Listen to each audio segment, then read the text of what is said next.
देवा जय देवा जय देवा जय देवा जय देवा जय शिव मार्तंडा.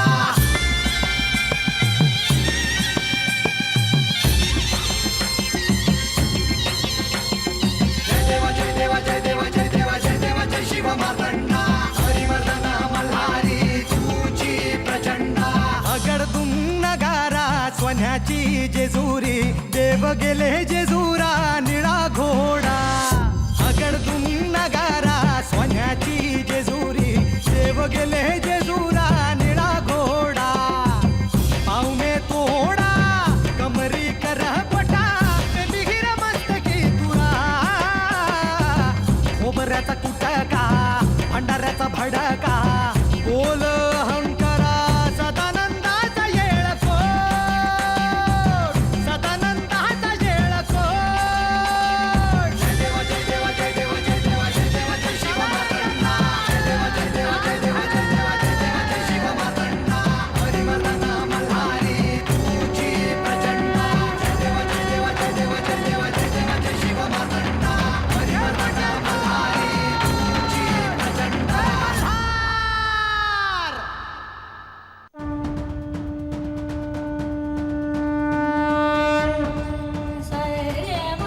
सप्तपदीच्या तिसऱ्या चरणात पहिले पाऊल टाकताना मी तुला असे वचन देतो, कोणतेही संकट आले असता त्याला आधी सामोरा मी जाऊन तुझे संरक्षण करेन.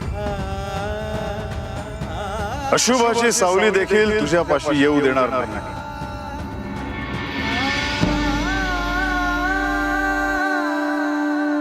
हे प्रभू, जेजुरीचे दरवाजे माझ्यासाठी कायमचे बंद होण्याची वेळ आली होती, कारण मी बाणाईला मार्गदर्शन केले होते.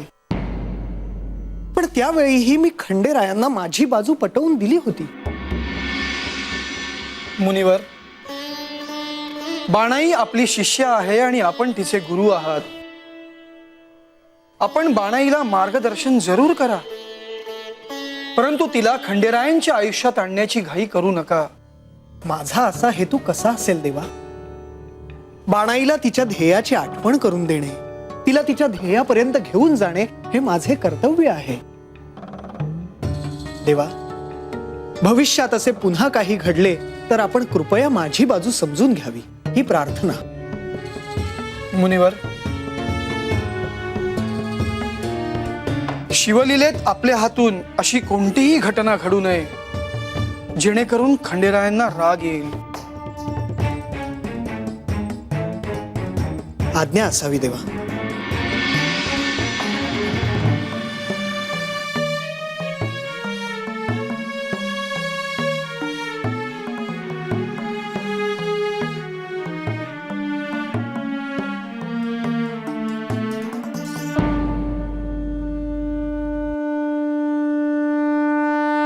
नारायण नारायण.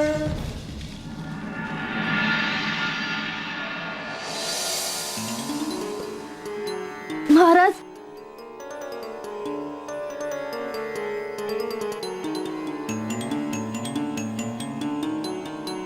महाराज, तुम्ही सांगितल्याप्रमाणे मी हळदीची पिंड तयार केली आहे. बघा की.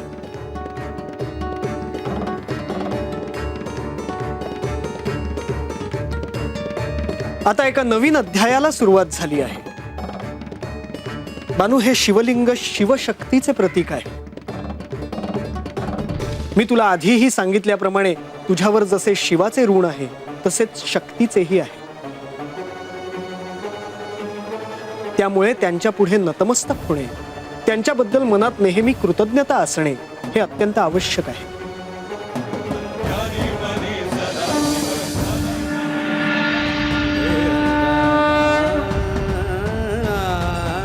सप्तपदीच्या चौथ्या प्रदक्षिणेत मी तुला असे वचन देतो की सुखदुःखाच्या कोणत्याही क्षणी माझे शिवतत्व तुझ्या बरोबर असेल.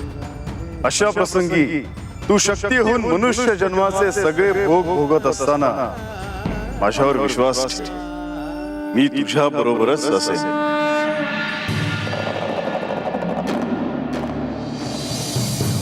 तुम्ही काय सांगता ते ठाव नाही मला, पर तुम्ही जे सांगता ते ध्यानात ठेवून मी समजून घेते. पण बानू, तुला आता इथेच थांबायचं नाहीये. मला सांग, तू, तुझं घर, तुझा पाडा, तुझे वडील, तुझ्या मैत्रिणी, तुझे सगळे सोबती, हे एवढंच तुझं जग आहे? मला सांग, तुला आयुष्यात पुढे काय करायचंय?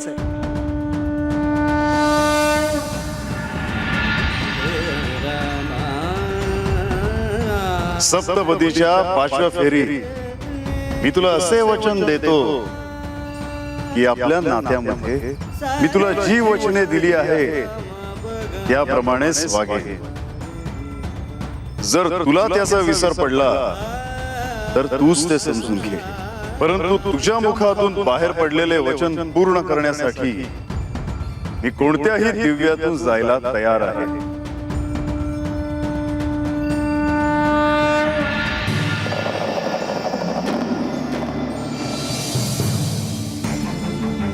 पण मी आतापर्यंत आपल्याला कोणतेच वचन दिले नाही. एक वचन दिलेस तू माझ्या, जे वेळ आल्यावर तुला आठवेल. मी हिला तुमच्या साक्षीने एक वचन देते की कृतयुगात मल्हारी मार्तंड अवतारात ही तुमची अर्धभार्या होईल. म्हणजे मी तुला इथे येऊन जे काही सांगतो ते व्यर्थ आहे? अहो, असं का म्हणता महाराज? माझं काही चुकलं का? नाही, तुझं चुकत नाहीये. तुला माहितच नाही की पुढे काय करायचं. मी खरंच कधी विचार नाही केला की मी आयुष्यात काय करणार आहे ते. तुम्ही भेटायच्या आधी मी महादेवांची पूजा करत होते. मग तुम्ही मला सांगितलं की महादेव म्हणजेच खंडेराय आणि खंडेराय म्हणजेच महादेव. मग मी खंडेरायांची सेवा करायला लागले. माझं काम, माझा बाण, माझे खंडेराय यांच्या बिगर काय करायचं ते मला ठाव नाही. बानू, आयुष्यात स्वप्न सुद्धा अशी भव्य हवी, ज्यांच्या पंखात बळ आहे, त्यांनी आकाशात अशी उंच भरारी घ्यावी. नाही हो, मी एवढी मोठी नाही आहे. विवाहाच्या या शुभविधीमध्ये 6व्या फेरीत मला तुला असे सांगायचे भाषा की मी तुझ्याशिवाय नाही राहू शकत. तुझ्याशिवाय आयुष्याची मी कल्पनाच करू शकत नाही.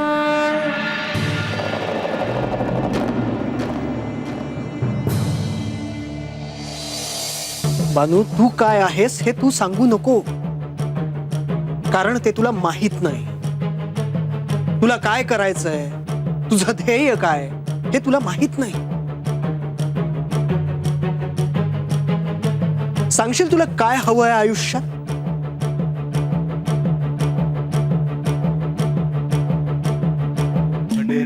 मी सांगतो तुला काय हवंय ते. बानू, तुझ्या मनात दिवस रात्र क्षण क्षण खंडेराय आहे.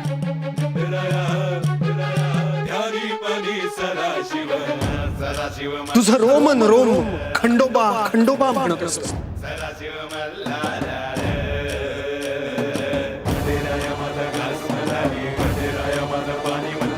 तू शिवमय झाली आहेस.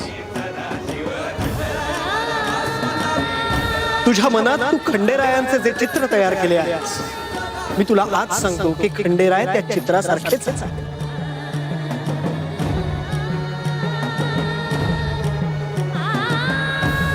माझे शब्द खरे आहेत ना बानू? तुझे खंडेरायांवरचे प्रेम ही लपवण्याची गोष्ट नाही,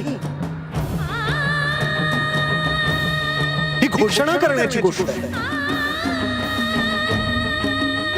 हे सत्य आहे की खंडेरायांवर तुझं प्रेम आहे आणि त्यांना प्राप्त करणं हेच तुझ्या आयुष्याचं ध्येय आहे.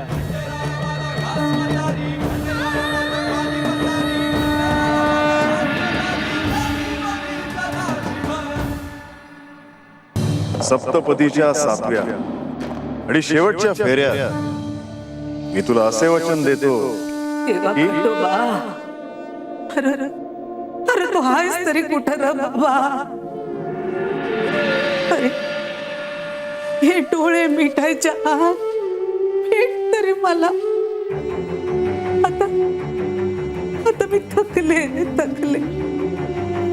कधी एकदा तुला डोळं भरून बघते असं झालंय र मला. तू आहेस तरी कुठं र बाबा? तू आहेस तरी कुठं?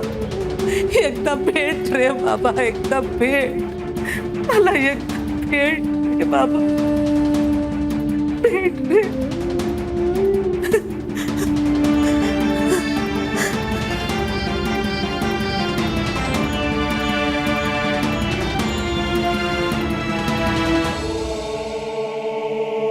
काय झालं? कसला विचार करताय? मला कोणतरी बोलावतंय. असा मला जायलाच पाहिजे.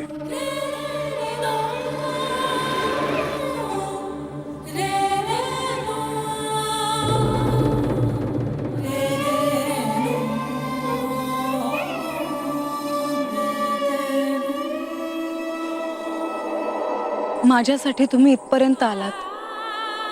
मला किती आनंद झालाय हे मी शब्दात नाही सांगू शकत. पण काहीच दिवस राहिलेत आपल्या विवाहाला म्हाळसा.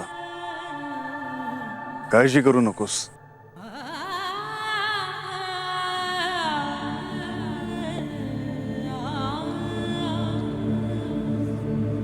मला सांगा जी, तुम्ही सांगाल ते समजा मी उद्यापासून करत. उद्याला महत्व नाही भानू. आज आत्ता या क्षणी घडायला हवं. मी सांगेन तसं तू करशील? होय जी. भानू, तू एकदाच तुझ्या वडिलांबरोबर धनगरपाड्या बाहेर गेली आहेस. आज त्याच वाटेने या क्षणी पुन्हा एकदा एकटी जा. तुला ज्याची इच्छा आहे ते तुझी वाट पाहत आहे. तुला ते या वाटेवर नक्की भेटतील. पर मी अशी एकटी. ही वेळ महत्वाची आहे बानू. हा क्षण दौडू नकोस. लवकर निघ बानू. ही वेळ चुकवू नकोस.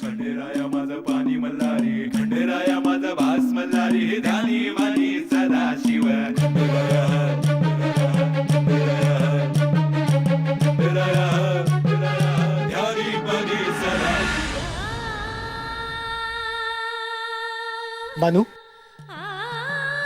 तुला जे हवं आहे त्यासाठी तू चालत राहा. तुझी भेट व्हावी म्हणून मी माझ्या आराध्याकडे प्रार्थना करतो. जा बानू. शुभम भवतु.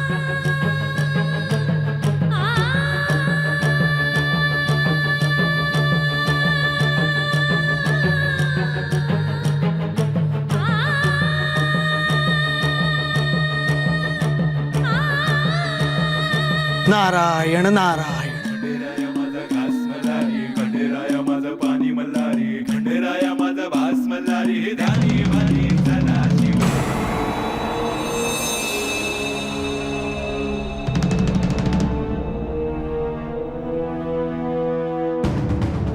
आज सूर्य उलट्या दिशेला उंगावला का काय?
तिची लई न्यारी अन वाटेत गावला तिला मार्तंड मल्हारी खंडेराया जरा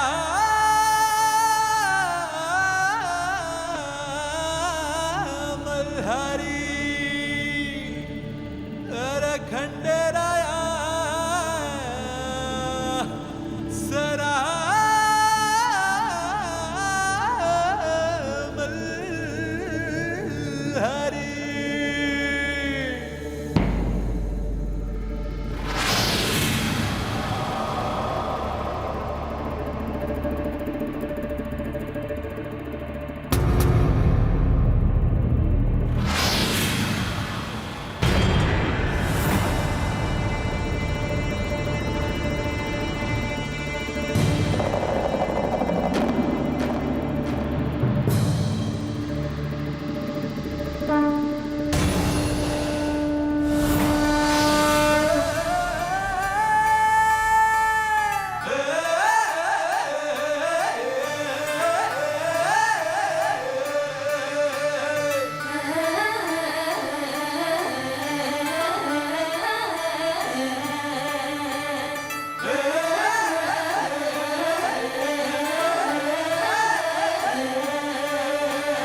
खंडोबा,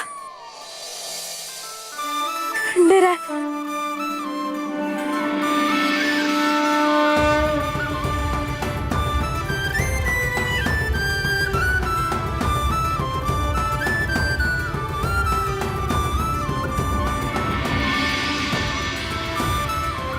बानू,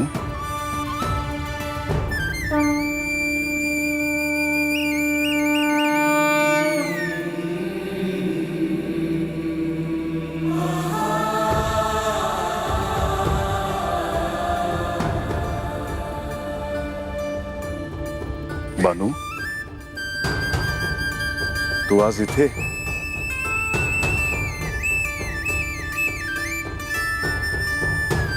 तू अशी अचानक समोर येशील असे वाटले नव्हते. मी आज पालाई नावाच्या माझ्या एका भक्ताने हाक मारली म्हणून तिकडे जात होतो आणि तुझी भेट झाली. बानू, तुझे डोळे किती निर्मळ आहेत. तुझी भक्ती माझ्यापर्यंत थेट पोचते. माझ्या अनेक भक्तांमध्ये तू मला अत्यंत प्रिय आहेस.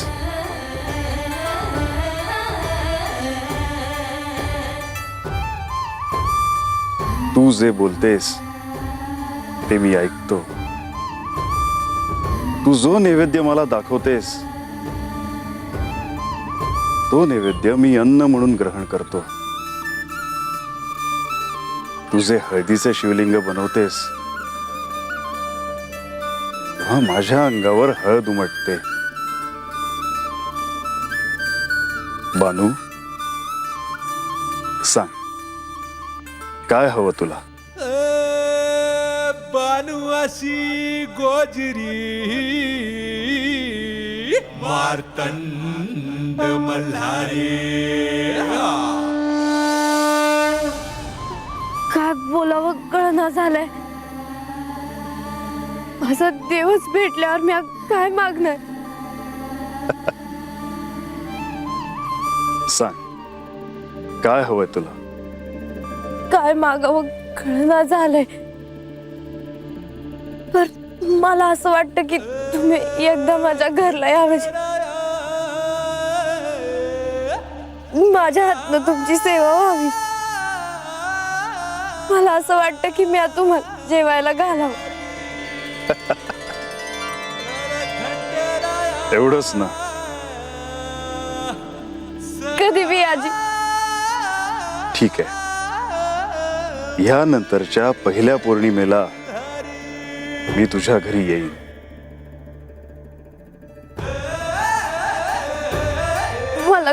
खरंच नाही वाटत आहे. असं वाटतंय की सपन पडलंय मला. बानू, मी येईन, परंतु एक अट आहे. मी तुझ्या घरी येणार आहे हे कोणाला सांगू नकोस, नाहीतर मला नाही येता येणार. मी कोणाला बी सांगणार नाही जी. पालाई, आज तुझ्याकडे नाही येता आलं, परंतु मी निश्चित येईन. खूप वाट पाहायला नाही लावणार. बानू, काळजी घे स्वतःची. जातो मी. देवा, जातो म्हणू नये जी, येतो म्हणावं.